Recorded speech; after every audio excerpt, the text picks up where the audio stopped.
স্বাগত আজকের ভোটের ট্রেনে। দীর্ঘ ৯ মাসের আলোচনা শেষে যখন রাষ্ট্র সংস্কারের দলিল জুলাই সনদ বাস্তবায়ন বা আইনি ভিত্তির পথে সরকার, তখন এই রাজনৈতিক চুক্তি নিয়ে এক ধরনের দ্বিধা বিভক্ত দলগুলো।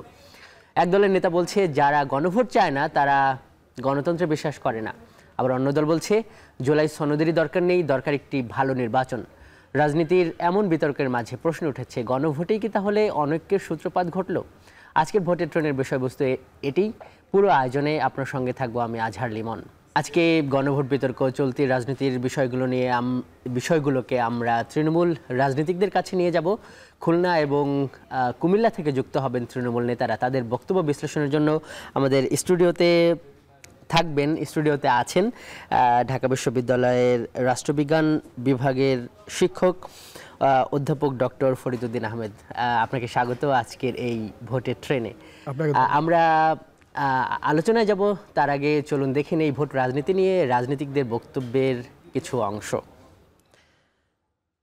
যেটি আমরা দেখছি যে আজকেও রাজনীতিকরা বিভিন্ন মন্তব্য করেছেন চলতি বিভিন্ন ইস্যুতে। বিএনপির মহাসচিব মির্জা ফখরুল ইসলাম আলমগীর উনি বলেছেন যে জুলাই সনদে সই না করা অংশের দায় বিএনপি নেবে না। জামাতের নায়েবে আমির মুজিবুর রহমান উনি বলেছেন যারা নির্বাচনের আগে গণভোট চায় না তারা গণতন্ত্রে বিশ্বাসী নয়। এবং বিএনপির আরেক নেতা, বিএনপির স্থায়ী কমিটির সদস্য মেজর হাফিজউদ্দিন আহমেদ উনি বলেছেন জুলাই সনদ নয়, বরং দেশের জনগণের প্রয়োজন নির্বাচন। বিপ্লবী ওয়ার্কার্স পার্টির সাধারণ সম্পাদক সাইফুল হক ওনারও একটি মন্তব্য দেখছি। উনি বলছেন যে মাথার তাজ থেকে বিশ্বাসঘাতকার প্রতারকের রূপ নিয়েছে ঐক্যমত্য কমিশন। দেখছেন ভোটের ট্রেন। আমরা আলোচনা শুরু করতে চাই রাজনীতি বিশ্লেষক প্রফেসর ডক্টর ফরিদউদ্দিন আহমেদ আপনাকে নিয়ে। আপনাকে স্বাগত আজকের ভোটের ট্রেনে।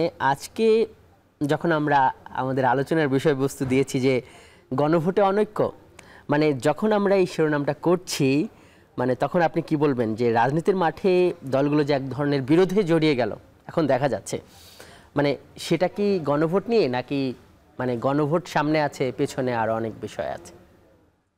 তো আমার কাছে মনে হচ্ছে যে আসলে এটি দীর্ঘদিন ধরে ঐক্যমত্য কমিশন কাজ করেছে এবং সেখানে অনেকগুলো বিষয়ে ঐক্যমত হয়েছে, আবার বেশ কিছু বিষয়ে দ্বিমত রয়েছে।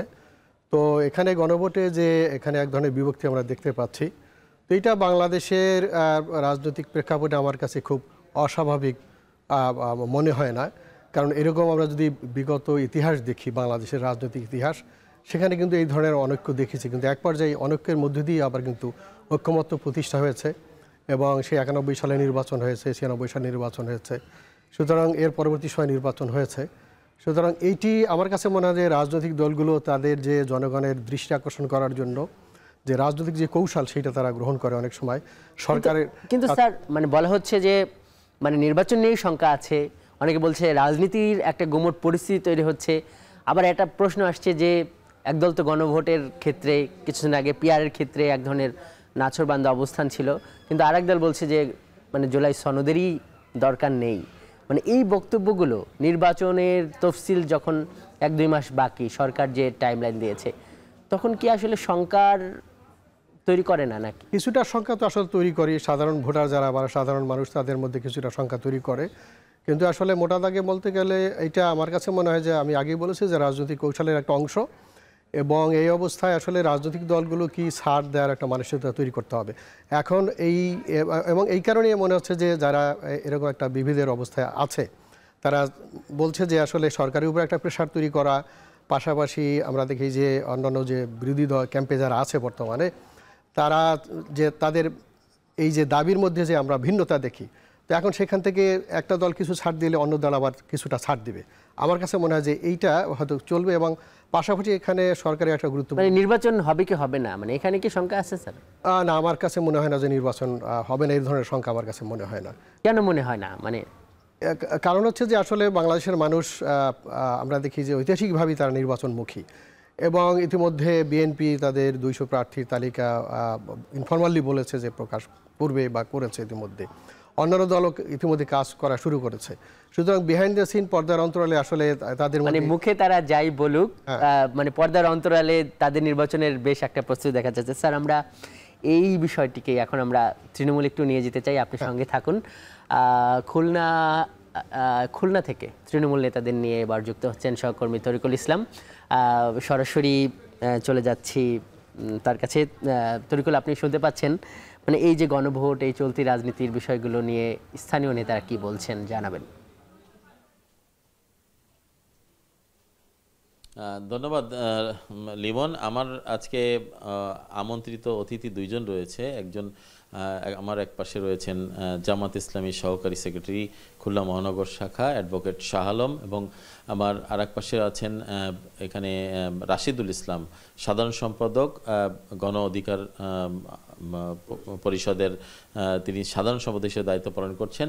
আমরা দুজনের কাছে প্রশ্ন রাখতে চাই। প্রথমে অ্যাডভোকেট শাহ আলম ভাইকে আমি প্রশ্ন করতে চাই যে গত এক বছর, শালম ভাই, গণ অভ্যুত্থানের পরে এক বছর অতিবাহিত হলো। আমরা দেখেছি যে রাজনৈতিক দলগুলো একসাথে আন্দোলন করেছে পতিত সরকারের বিরুদ্ধে, তো সেই আন্দোলনের রাজপথে কিন্তু একটা ঐক্য ছিল। এখন গণভোটের বিষয়টা নিয়ে আসলে আমরা দেখছি যে তৃণমূলে কেন্দ্রীয়ভাবে এবং প্রতিটা যে রাজনৈতিক দলগুলো রয়েছে তাদের মধ্যে একটা অনৈক্য দেখতে পাচ্ছি। তো আসলে এই অনৈক্যটা কেন, এবং নির্বাচনটি যদি, গণভোটটি যদি ভোটের দিন, জাতীয় নির্বাচনের দিন অনুষ্ঠিত হয়, এক্ষেত্রে তো আসলে খরচ বাড়বে। তো এই খরচটা যদি বেড়ে যায় তাহলে তো এটা একটি অন্য প্রতিক্রিয়া হতে পারে, বা এটি রাষ্ট্রীয় অর্থ অপচয় হতে পারে। তো এক্ষেত্রে আপনার কি মনে করছেন? ধন্যবাদ আমাকে আমন্ত্রণ জানানোর জন্য। আমি প্রথমত বলবো, জুলাই আন্দোলন বা ৩৬ জুলাই এ উপলক্ষে সকল বিরোধী দলের যে ঐক্যমত ছিল, এটা নিঃসন্দেহে ইতিহাস সৃষ্টি করেছে। এই ইতিহাসকে ঠিক রাখতে হলে অবশ্যই জনগণের ম্যান্ডেট সঠিকভাবে দেওয়ার জন্য আমরা যে গণভোটের কথা বলেছি, আমার মনে হয় গণভোট খুব বেশি প্রয়োজন। এ কারণেই জনগণ তার আগামী নির্বাচনের জন্য জুলাই সনদের যে ব্যাখ্যাটা, এই ব্যাখ্যাটা সুনির্দিষ্টভাবে প্রকাশিত হবে। এজন্য গণভোট একান্ত আবশ্যক।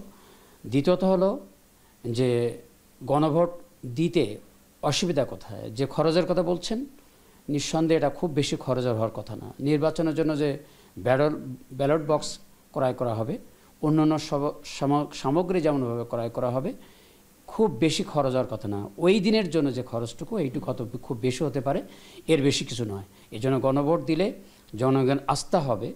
যেমনভাবে এর ইতিহাস রয়েছে, আরও ইতিপূর্বে এরকম বিষয়ে গণভোট হয়েছিল, এমনকি বিএনপির আমলেও যে গণভোটের মাধ্যমে কিন্তু একটা পরিবেশ তৈরি হয়েছিল, আমরা সকলে জানি। এজন্য গণভোট একান্ত আবশ্যক। ধন্যবাদ আপনাকে অ্যাডভোকেট শাহ আলম। আমরা রাশিদুল ইসলামের কাছে আসতে চাই। রাশিদুল, আপনি আপনার কাছে যে বিষয়টি একই প্রশ্নই জানতে চাই যে গণভোটটা আসলে আগে প্রয়োজন নাকি ভোটের দিন প্রয়োজন, এই বিষয়টা আপনার দল কি ভাবছে? ধন্যবাদ আপনাকে, এখন টেলিভিশনের পক্ষে ধন্যবাদ জানাচ্ছি। পাশাপাশি আমাদের আজকের যে পরিস্থিতি সৃষ্টি হয়েছে, আপনারা জুলাই আন্দোলনের পরে বিভিন্ন মতপার্থক্য সৃষ্টি হয়েছে, কিন্তু আসলে দেখেন প্রতিটা রাজনৈতিক দলেরই একটা স্বতন্ত্র মনোভাব থাকে। আমাদেরও সেরকম একটি মনোভাব আছে। পাশাপাশি আমরাও আমাদের দলের পক্ষ থেকে একটি অলরেডি আমাদের বক্তব্য এসেছে, সেটা হচ্ছে যে আগে করলে সেটাকে অনেক খরচের একটা বিষয় আছে, বা সারা দেশব্যাপী একটা আলোড়ন সৃষ্টি বা জনসম্মুখে জনগণের একটা মতামত, সেগুলোর একটা বিষয় আছে। তো সেই পরিপ্রেক্ষিতে আমাদের দলীয় প্রধান বিপিন উল হক নূর তিনি বলেছেন যে এটা একটা নির্বাচনের আগে একটা বড় সমস্যা তৈরি হবে, তো সুতরাং একই দিনে এটা করলে সবথেকে ভালো হবে। তো পাশাপাশি আমরাও সেটা মনে করি, যেহেতু ওনার জায়গা থেকে, আমাদের দলীয় প্রধানের জায়গা থেকে উনি একটা মন্তব্য করেছেন, বা এটাই একটা আমাদের দলীয় স্ট্যান্ড হিসেবে। এবং অনেকে হয়তোবা উনি আরেকটা মন্তব্য করেছেন যে এই নির্বাচনের যদি যে ফেব্রুয়ারিতে ডেটটা দিয়েছে সেটার আগে যদি করা হয়, সেটাতে অনেকে হয়তোবা ফায়দা লুটতে পারে, এই ধরনের উনি একটা করেছেন, যা অনেকের স্বার্থের ইসের জন্য। তো উনি আরও বলেছেন যে এটা আরও আগে কেন এটা ডিসিশন নেওয়া হয়নি, কেন এখন এই শেষ মুহূর্তে এটা করা হচ্ছে। আপনাকে ধন্যবাদ। আমরা একটু শালম্বের কাছে একটু আসি, যে এই যে তৃণমূলে অনৈক্য এবং রাজনৈতিক দলের অনৈক্যের প্রভাবে যে সংস্কার প্রস্তাব রয়েছে সংস্কার কমিশনের, আসলে সেই সংস্কারগুলো কি আসলে শেষ পর্যন্ত বাধাগ্রস্ত হবে কিনা, আর জাতীয় নির্বাচন নিয়ে কোনো শঙ্কা আপনি দেখছেন কিনা? ধন্যবাদ। আমি আবারও বলতে চাই, গত মঙ্গলবারেই জামাতের এক প্রতিনিধি দল সেক্রেটারি জেনারেল সহ অন্য নেতৃবৃন্দ নির্বাচন কমিশনে গিয়েছিল। সেখানে 18 দফা দাবি পেশ করেছে। সুনির্দিষ্টভাবে সে দাবিগুলোর মধ্যে উল্লেখযোগ্য হচ্ছে নির্বাচন সুষ্ঠু এবং নিরপেক্ষ করার লক্ষ্যে অবশ্যই এই 18 দফার মধ্যে মানে একান্তভাবে এটা বাস্তবায়ন করা প্রয়োজন।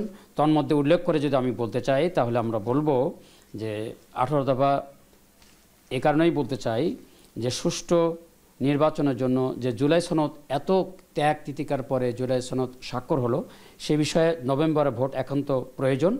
গণপ্রতিনিধিত্ব আদেশ যে 20 অনুচ্ছেদে স্পষ্টভাবে বলা হয়েছে যে দলীয় প্রতীক ব্যবহার করতে হবে। নির্বাচন কমিশন এবং প্রশাসনে কর্মচারী নিরপেক্ষতা নিশ্চিত করা, নির্বাচনের কাজে নিযুক্ত কর্মকর্তা এবং কর্মচারী নিরপেক্ষতা রক্ষা করা, ভোট কেন্দ্রে সামরিক বাহিনী নিয়োগ সহ। আপনি এটাকে সংখ্যা মনে করছেন না, তাই তো? সংখ্যা মনে করছি না। জি, আচ্ছা, আমি একই প্রশ্ন রাশেদকে সংক্ষেপে 30 সেকেন্ডে আপনি শেষ করবেন যে এই যে নির্বাচন বা গণভোট নিয়ে যে কাদা ছোড়াছুড়ি হচ্ছে, অনৈক্য হচ্ছে, এইটা আসলে নির্বাচনের উপর কোনো প্রভাব ফেলবে কিনা সংক্ষেপে। আমি মনে করি বা আমার দলের থেকে মনে করি অবশ্যই এটা একটা নিজেদের ভিতরে যে ঐক্যটা ছিল এতদিন, কিন্তু সেটা অনৈক্যের দিকেই যাচ্ছে। কারণ হচ্ছে এই যে কাদা ছোড়াছুড়ি, এটা আসলে তো শুধু যে আমরা করতেছি বিষয়টা না, এটা পুরো জনগণ বাংলাদেশের পুরো সারা বাংলাদেশি ব্যাপী এটা তাদের কাছে একটা খুব খারাপ বার্তা যাচ্ছে। তো সুতরাং আমরা চাচ্ছি যে তার মানে যে কোনো উপায়ে আমাদের সেই আগের মুভমেন্টটা যেভাবে আমরা আন্দোলন করেছি, যেভাবে জুলাই আগস্টে সকল দল মত নিরপেক্ষভাবে একটি স্বৈরাচারকে আমরা তাড়িয়েছি, ঠিক সেভাবেই আমরা যেন আরও একত্র হয়ে সুন্দর করে একটা নির্বাচন হোক বা যেটাই হোক সামনের দিকে আমরা এগোতে পারি। ধন্যবাদ রাশেদ, ধন্যবাদ অ্যাডভোকেট শাহ আলম।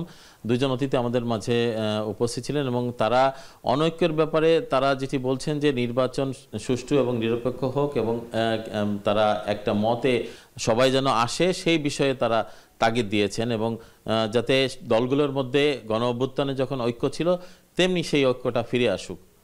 লিমন। তরিকুল, আপনাকে ধন্যবাদ স্যার। আমরা দেখলাম যে এই শীর্ষ নেতারা কেন্দ্র থেকে যে ধরনের বক্তব্য বিবৃতি আসে বিভিন্ন ইস্যুতে, সেগুলো কিন্তু তৃণমূলের যারা নেতাকর্মী তাদের বেশ প্রভাবিত করে। তারাও একই সুরে কথা বলে। আবার কিন্তু এটিও দেখা যাচ্ছে তৃণমূলে কিন্তু একটা ঐক্যের আহ্বান আছে। স্যার, মানে তৃণমূল এবং কেন্দ্রের রাজনীতির মধ্যে এই যে তারা ঐক্য চাচ্ছে, মানে এটা কি মানে এক ধরনের কেন্দ্রীয় নেতাদের কি এক ধরনের বার্তা দিচ্ছে যে করেই হোক মানে ঐক্য দরকার? হ্যাঁ, আমার কাছে তো তাই মনে হচ্ছে যে আসলে আলটিমেটলি আমরা দেখি গ্রাম অঞ্চলে বাংলাদেশের সেখানে প্রচুর ভোটার রয়েছে, ঠিক শহরেও একই অবস্থা। তো সেই গ্রামের যারা ভোটার রয়েছেন এবং তৃণমূল, এইখানে কিন্তু আমার কাছে মনে হয় যে রাজনৈতিক দল যেগুলো রয়েছে তাদের কিন্তু ফলাফল এখানে কিন্তু নির্ভর করবে এদের ভোটের উপরে। ঠিক শহরে একই অবস্থা। তো আমরা দেখি যে এই রাজনৈতিক দলগুলোর মধ্যে কেন্দ্রের সাথে তৃণমূলের কিন্তু একটা যেরকম কানেকশন থাকা দরকার, এইটা আমরা দেখি সেই কানেকশনটা কিন্তু দুর্বল। এখন আমার কাছে মনে হয় যে এইটা তৃণমূলের যারা কর্মী সমর্থক রয়েছেন, যারা ভোটার রয়েছেন দলীয়, তাদের সাথে তারা যে বক্তব্য দিচ্ছে, তাদের যে মত, সেই মতকে কেন্দ্রীয় নেতৃবৃন্দর প্রত্যেকটা দলের গুরুত্ব দেওয়া উচিত বলে আমার কাছে মনে হয়। স্যার, কিন্তু এখন যেই পরিস্থিতি দেখা যাচ্ছে বিভিন্ন জায়গায় একইভাবে, যেমন আজকে ভোলায় ওইখানে কিন্তু একটা মানে সংঘর্ষ হয়েছে। আগামী নির্বাচনটা কেমন হবে সেটা নিয়ে বিভিন্ন ধরনের আলাপ আলোচনা আছে। জুলাই পরবর্তী সময়ে মানে দেশের যে একটা রাজনৈতিক পরিস্থিতি এখন, মানে সেইখানে আমাদের যে রাজনীতিকরা যেইভাবে বিভিন্ন ইস্যুতে অনৈক্য হচ্ছে এবং একটা আজকে ঐকমত্য কমিশনের গতকালই তার তারিখটা শেষ হয়েছে, মানে এই জায়গায় এসে মানে মনে হচ্ছে যে রাজনৈতিক দলগুলো বা যারা গণঅভ্যুত্থানে একটা বড় শক্তি হিসেবে কাজ করছে তারা তাদের সঠিক দায়িত্বটা পালন করছে, এরকম মনে হয়? আসলে তো রাজনৈতিক দল তো আমাদের সমাজেরই অংশ। তো এখানে আমরা দেখি সমাজের মধ্যে তো আসলে বিভিন্ন পরিবর্তন হয় এবং আমরা দেখি যে কর্মী সমর্থক যারা রয়েছেন তাদের চিন্তা চেতনা, তাদের দাবি এবং তাদের যে এর আগে রেজিমে যে সমস্ত অসুবিধাগুলো ছিল, এই সব কিছু মিলিয়ে আসলে রাজনৈতিক দলের যে কর্মী সমর্থক তাদের মধ্যে বিভিন্ন ধরন থাকে। সবাই যে এক ধরনের থাকে, সবাই যে একই আদর্শে উজ্জীবিত হয় তা নয়। তো সেই কারণে আমার কাছে মনে হয় যে এইটা তাদের মধ্যে এবং দলীয় প্রার্থী হওয়ার জন্য তাদের ভিতরে দ্বন্দ্ব থাকে। তাহলে সব কিছু মিলে এইটার শঙ্কা তো আছেই। আর পাশাপাশি আইন শৃঙ্খলা পরিস্থিতি সরকারের যেরকম নিয়ন্ত্রণ করা দরকার সেখানে কিছুটা সমস্যা আছে বলে আমার কাছে মনে হয়। তো সব কিছু মিলে রাজনৈতিক দল পাশাপাশি সরকারের রাজনৈতিক দলের সাংগঠনিক যে দিক সেটাও তাদের দেখা দরকার, পাশাপাশি সরকারের যে আইন শৃঙ্খলা পরিস্থিতি যারা নিয়ন্ত্রণকারী সংস্থা তাদেরও গুরুত্ব দেওয়া দরকার। তাহলে আমার কাছে মনে হয় যে ভোটের একটা সুন্দর পরিবেশ হবে আর কি। গণঅভ্যুত্থান পরবর্তী যে একটা রাজনৈতিক পরিস্থিতি যেটা বারবার আসছে, সেখানে যে সরকারটা আসছে সেই সরকারটা কিন্তু সবার মতামতের ভিত্তিতেই হয়েছিল, রাজনৈতিক দলগুলো সেটিকে সমর্থন দিয়েছিল। কিন্তু এখন যেভাবে জুলাই সনদ বাস্তবায়নের দিকে সরকার যখন একটা পদক্ষেপ ঘোষণা করেছে, ঐকমত্য কমিশন তারা সুপারিশ দিয়েছে, তখন একদিক থেকে যখন এরকম বক্তব্য আসে যে জুলাই সনদের প্রয়োজন নেই, নির্বাচন বেশি প্রয়োজন, আবার আরেক দিক থেকে যেমন এরকম বক্তব্য আসে যে সরকারকে বলা হচ্ছে রাজনৈতিক দলের পক্ষ থেকে যে সরকার আপনি যে কোনো একদিকে হেলে পড়বেন না, এইগুলো আসলে কিসের বার্তা দেয়? এইটা সাধারণ মানুষের জন্য এটা আসলে একটা শঙ্কার বার্তা দেয়, সেটা ঠিকই আছে। কিন্তু আমি আগেও বলেছি যে ঐতিহাসিকভাবে আমরা কিন্তু এগুলো দেখেছি যে নির্বাচনের আগে বিশেষ করে এটা আসলে রাজনৈতিক দল তাদের রাজনৈতিক কৌশল হিসাবে তারা বিরোধী পক্ষ যারা আছে তাদেরকে দুর্বল করার জন্য বা তাদের পক্ষে ভোটারদের দৃষ্টি আকর্ষণ করার জন্য তারা কিন্তু এটা করে। এবং এটা জুলাই সনদের দরকার নেই, যখন এই ধরনের বক্তব্য হয় তখন কি ভোটারদের দৃষ্টি আকর্ষণ হয়? এইটা আসলে আমার কাছে মনে হয় যে জুলাই সনদের দরকার নেই, এইটা এই ধরনের স্টেটমেন্ট আমার কাছে মনে হয় যে আসলে এটা বিশেষ করে বাংলাদেশের তরুণ প্রজন্ম তারা এটাকে খুব স্বাভাবিকভাবে নেবে বলে আমার কাছে মনে হয় না।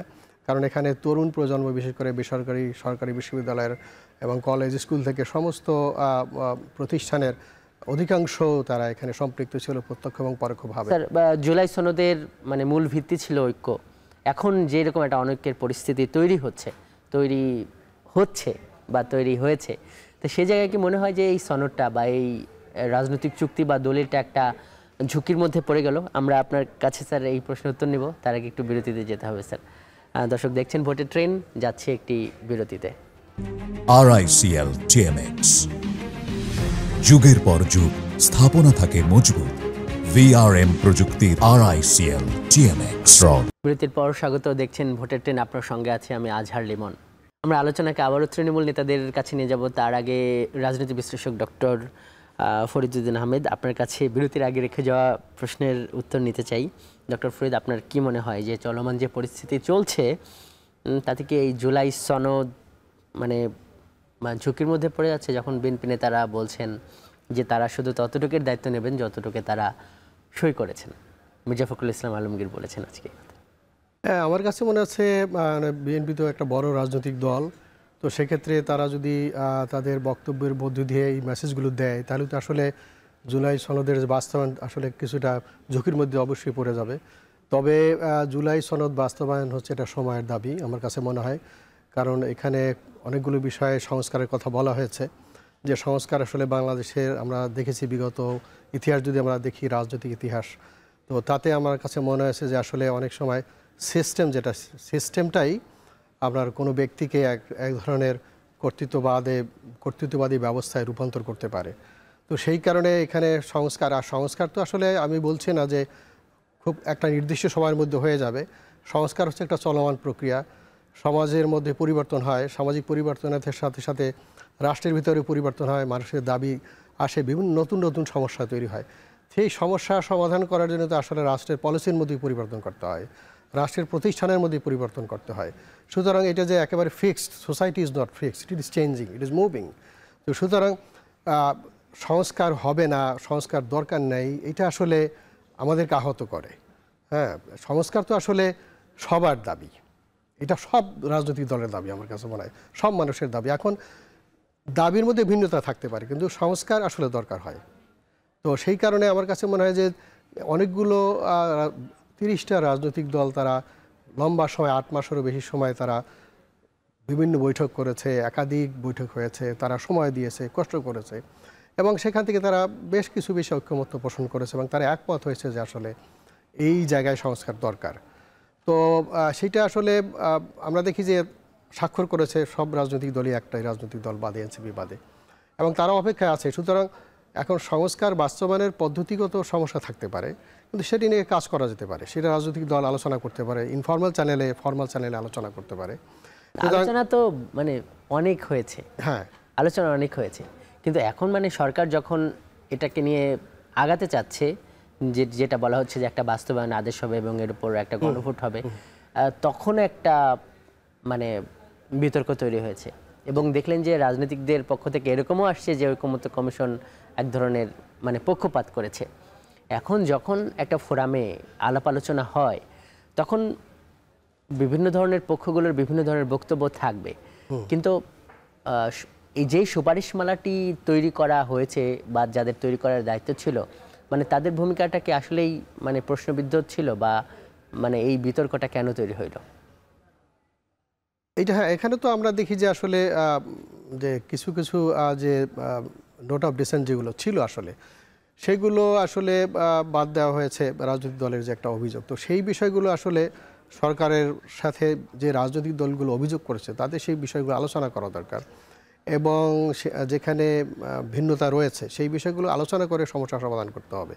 কারণ আলটিমেটলি রাজনৈতিক দলই তো সরকার গঠন করবে এবং নির্বাচন করবে না, কিন্তু মানে সবসময় কি রাজনৈতিক দলই সব সিদ্ধান্ত নেবে?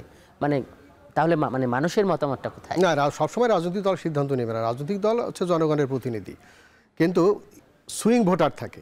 সুতরাং রাজনৈতিক দলে যে সব মানুষের বাংলাদেশের তারা সবাই যে প্রতিনিধিত্ব করে বিষয়টা তা নয়। কারণ সোসাইটির আমরা দেখি, আমি এর আগেও বলেছি যে সমাজের মধ্যে মানুষের পরিবর্তন হয়, তাদের চিন্তার পরিবর্তন হয়। সুতরাং এখানে সুইং ভোটার আছে। সুতরাং সাধারণ মানুষের যে বিষয়গুলো, সেই বিষয়গুলো এখন যে বিষয়গুলোতে নোট অফ ডিসেন্ট আছে, এগুলো সাধারণ মানুষ চায় কি চায় না। যেমন ধরেন উচ্চকক্ষের একটা সংখ্যানুপাতিক উচ্চকক্ষ চাওয়া হচ্ছে, যেমন ধরেন যে পিএসসির যে একটা বডি থাকে সেটা পুরোপুরি নিরপেক্ষ থাকবে, সব বিরোধী দল সরকারি দল সব পক্ষের সুপারিশের ভিত্তিতে হবে, এখন যেভাবে শুধু সরকারি দল করে। মানে এইগুলোতে যে সাধারণ মানুষের নোট অফ ডিসেন্ট আছে কি নেই, সাধারণ মানুষ এটি চায় কি চায় না, মানে এটা কি রাজনৈতিক দলই শুধু ডিফাইন করে দেবে? না, এটা আমার কাছে মনে হয় না যে মানে তখন সমাধানটা কি? তখন সমাধান আসলে অ্যাগেইন সেটা হচ্ছে যে সরকার, রাজনৈতিক দল এবং নাগরিক সমাজে যারা প্রতিনিধি তাদের নিয়ে বসতে হবে, এবং যারা ইভেন শিক্ষক, শিক্ষার্থী যারা আন্দোলন করেছে তাদের সবাইকে নিয়ে বসতে হবে। কারণ রাজনৈতিক দল তো একটা পক্ষ, পাশাপাশি সমাজ তো আর একটা পক্ষ, সরকার আর একটা পক্ষ। সুতরাং সবাইকে নিয়ে বসতে হবে এখানে, এবং ইতিমধ্যে তারা বসেছে। সুতরাং এখানে আমরা দেখি যে গণভোট দরকার আছে, এই বিষয়ে তো ঐক্যমত, গণভোট করতে হবে এই বিষয়ে। এটা প্রথম কিন্তু গণভোট ছিল না। আমরা দেখি যে আপনারা যদি কয়েক মাস আগের ঘটনাগুলো দেখি, তখন গণভোটটা আলোচনা এতটা ছিল না। লক্ষ্য করেন তাহলে দেখবেন যে এর আগে গণভোট তখন কিন্তু অনেক দলই বলছে দরকার নেই। তাহলে আপনি যদি মানে কয়েক মাস আগের অ্যাডভান্সমেন্টটা দেখেন রাজনীতিতে, আপনার সেইভাবে দেখতে হবে। তাহলে গ্রাজুয়ালি কিন্তু সব রাজনৈতিক দলই কিন্তু ছাড় দিয়েছে। হ্যাঁ, তো সেই কারণে মানে অবস্থান পরিবর্তন করেছে, একটা জায়গা থেকে আরেকটা জায়গায় এসেছে। It's a matter of discussion. মানে দেখবে যে তখন সে অবজার্ভ করবে যে আসলে রাজনৈতিক দলও তো সব বক্তব্য বা সব সিদ্ধান্ত সবসময় সঠিক নয় তা নয়। সুতরাং তারাও তো সময়ের সাথে সাথে তারাও তাদের অবস্থান পরিবর্তন করবে। কারণ যেহেতু ভোটের একটা বিষয় আছে, এখানে ভোটটা সুষ্ঠু হবে সেটা সবাই আশা করছে, এবং ভোট সুষ্ঠু হবে সেটা ধরে নিয়েই রাজনৈতিক দলকে চিন্তা করতে হবে। জি স্যার, এবার আমরা আবার একটু তৃণমূলের কাছে যেতে চাই। কুমিল্লা থেকে আমাদের সহকর্মী খালেদ সাইফুল্লাহর মাধ্যমে তৃণমূল নেতাদের বক্তব্য নেব আমরা। যাওয়ার আগে দর্শক, আপনাদের দুই রাজনীতিকের দুইটি মন্তব্য জানাতে চাই।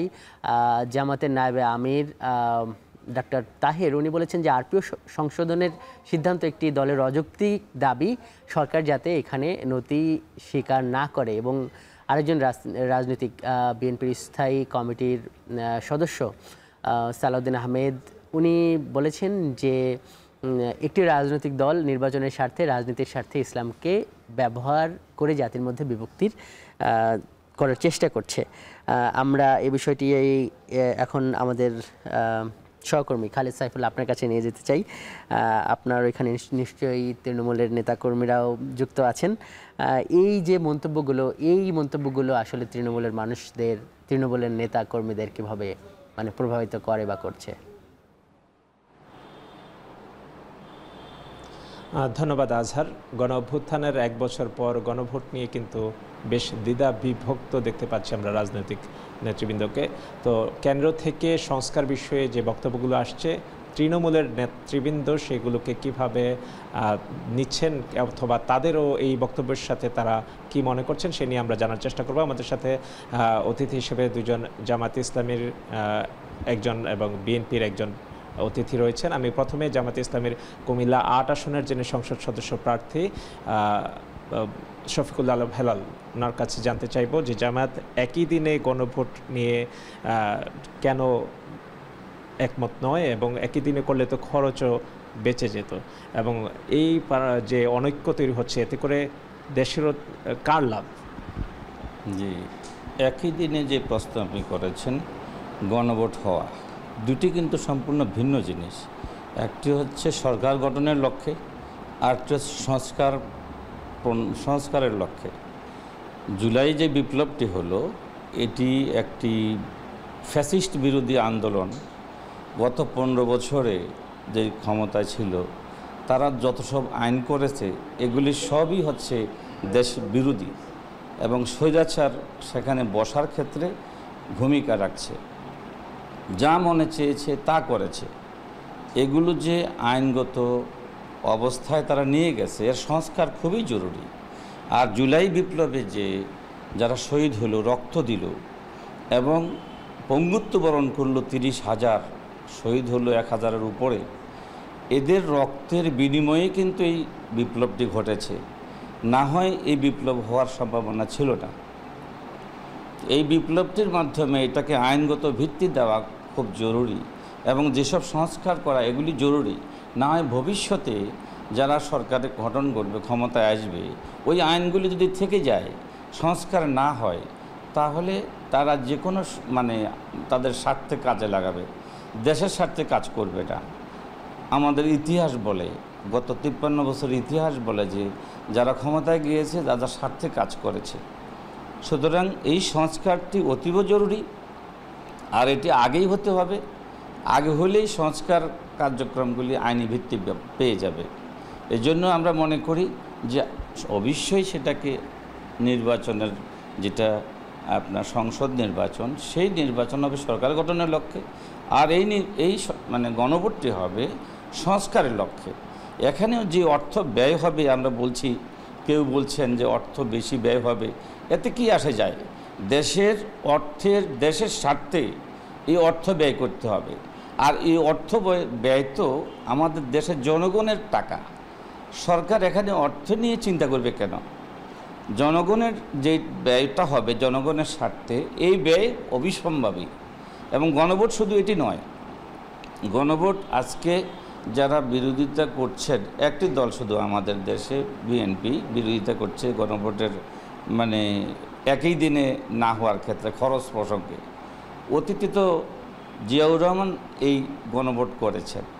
এবং আমরা একটু জানতে চাচ্ছিলাম কুমিল্লা মুরাদনগর উপজেলা বিএনপির যুগ্ম আহ্বায়ক কামাল উদ্দিন ভূঁইয়া, এই যে দীর্ঘদিনের মিত্র, রাজনৈতিক মিত্র জামায়াত ইসলামী সহ অন্যান্য যাদেরকে নিয়ে আপনারা গণঅভ্যুত্থানের আন্দোলন করেছিলেন, তাদের সাথে এই গণভোট নিয়ে অনৈক্য দেশকে পিছিয়ে দিবে কিনা, কিংবা এই সংস্কার বিষয়ে আসলে আপনাদের তৃণমূল কেন্দ্রের বক্তব্যের সাথে আপনাদের বক্তব্য কি? কেন্দ্রের বক্তব্যের সাথে আমাদের তৃণমূলের বক্তব্য হলো, আপনি আইনের যা কিছুই পরিবর্তন করতে চান, এটা যা কিছুই সংস্কার করতে চান, এটা সংসদের মাধ্যমে করতে হবে, জনগণের প্রতিনিধির মাধ্যমে করতে হবে। সংস্কার করেন, আপনি জুলাই সনদ বাস্তবায়ন করেন, আপনি যা কিছুই করতে চান সব কিছুতেই পার্লামেন্টের অনুমোদন লাগবে। এই জন্য জাতীয় সংসদ নির্বাচন হওয়ার সাথে গণভোট হওয়া একসাথেই অত্যন্ত জরুরি। এই কারণে এটা আপনি সংসদ ছাড়া পরিবর্তন করতে পারবেন না। আপনি এটা গণভোট করবেন, আবার দেশের অর্থ খরচ করে রাষ্ট্রীয় কোষাগার থেকে শেখ হাসিনা, ফ্যাসিস্ট হাসিনা যেইভাবে রাষ্ট্রীয় অর্থ লোপাট করেছে, এই দেশের অর্থনীতিকে ধ্বংস করেছে, সেই ব্যবস্থাই আবার আপনি এই সরকার আবার গণভোটের মাধ্যমে করবে, এটা হতে পারে না। এই জন্য জাতীয় সংসদ নির্বাচনের সাথে গণভোট হলে একসাথে খরচও কমবে এবং রাষ্ট্রীয় সম্পদও রক্ষা হবে। এই জন্য জাতীয় সংসদ নির্বাচনের সাথেই গণভোট হওয়া আমাদের তৃণমূল কেন্দ্রের বক্তব্যের সাথে আমরা তৃণমূল একমত পোষণ করি, এবং আমরা এটা আশা করব ফেসিস্ট হাসিনা যে আইনগুলো করে গেছে, যে এই আইনগুলো জাতীয় সংসদেই বাতিল করা যাবে, এর গণভোটের মাধ্যমে এগুলো বাতিল করা যাবে না, জাতীয় সংসদে এগুলো এই আইনগুলো বাতিল করতে হবে। ধন্যবাদ। আসলে তৃণমূলের রাজনীতিবিদ রাজনীতি যারা করেন কেন্দ্রের বক্তব্যের মেনেই কিন্তু তারা তাদের কর্মসূচিগুলো পালন করেন। আমরা অপেক্ষায় আছি রাজনৈতিক দলগুলো তারপরে তাদের সিদ্ধান্ত এবং পরবর্তীতে কি করেন সেদিকে। আচ্ছা জি, খালিদ সাইফুল্লাহ আপনাকে অনেক ধন্যবাদ। স্যার, যেই ব্যাপারগুলো আমরা দেখছি যে মানে তৃণমূলেও কিন্তু এক ধরনের বেশ মানে বিতর্ক হচ্ছে, এবং মানে বিতর্ক যেমন হচ্ছে সেইভাবে আবার মৌলিক বা কিছু সাধারণ বিষয় আছে। যেমন এখানে আমরা দেখলাম যে জামাত এবং মানে বিএনপির যে তৃণমূল নেতারা তারা কিন্তু দুজনেই বলছেন, আগের সরকারকে ফ্যাসিস্ট আখ্যা দিয়ে বলছেন যে তারা যে আইন করেছিল এগুলোর অবশ্যই সংশোধন দরকার। পার্থক্য মানে এই ঐক্য যেমন এখানে আছে, পার্থক্য হলো জামাতের যিনি ওই তৃণমূল নেতা উনি বলছেন যে এটা গণভোটের মাধ্যমে এখনই বাস্তবায়ন দরকার, আর তিনি বলছেন যে এই পরবর্তী সংসদেই এগুলো করা যাবে। খুব বেশি পার্থক্য না, আবার কেন্দ্রের নেতারা ওইভাবে বলছে। স্যার, আমরা আলোচনাটা এইভাবে একটু মানে করি যে এই যে দেখেন যে জামাতের কেন্দ্র থেকে মানে তৃণমূল তাদের বক্তব্যের যে ধরন, মানে তারা এভাবে বলছে যে এই আইনগুলো যদি থেকে যায়, মানে সংস্কার না হলে পরবর্তীতে যারা আসবে তারা এগুলো তাদের স্বার্থে কাজে লাগাবে, মানে যেভাবে একটা স্বৈরাচারের একটা জন্ম হয়েছিল বা এই ধরনের, মানে এই ধরনের বক্তব্য মানে তাদের একদম কেন্দ্র থেকে তৃণমূল। তাদেরকে এইটা বোঝায় যে জামাত এটা ধরে নিয়েছে যে তারা ক্ষমতায় যাচ্ছে না, অন্য কেউ ক্ষমতায় আসছে, মানে খোলাখুলি বললে বিএনপি ক্ষমতায় আসছে, তারা আবার এগুলো মানে এভাবে কি মানে তারা তাদের বক্তব্যকে এরকম একটা ধরন বোঝা যায়?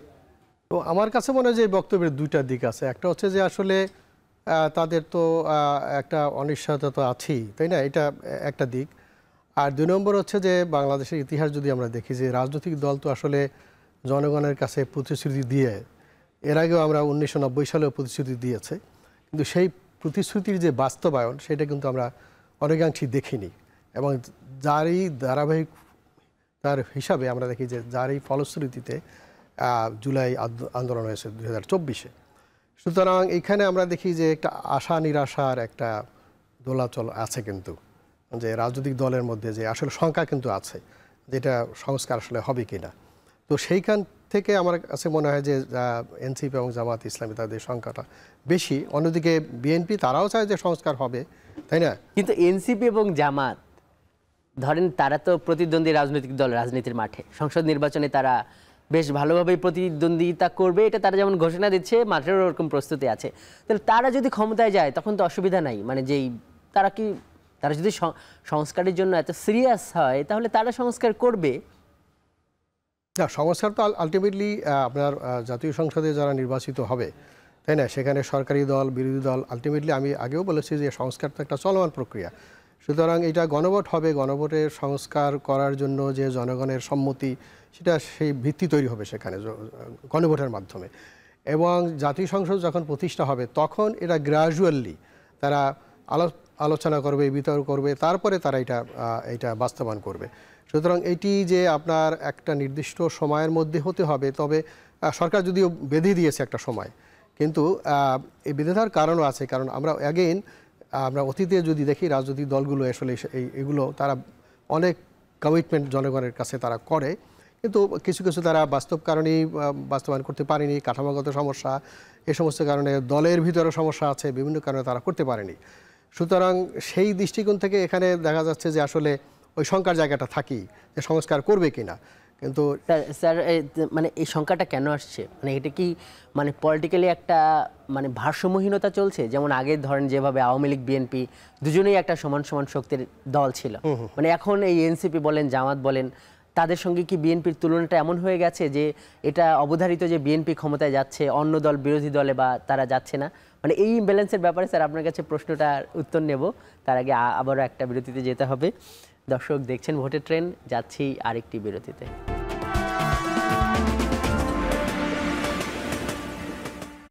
বিরতির পর স্বাগত আরও একবার, দেখছেন ভোটের ট্রেন, আপনার সঙ্গে আছি আমি আজহার লিমন।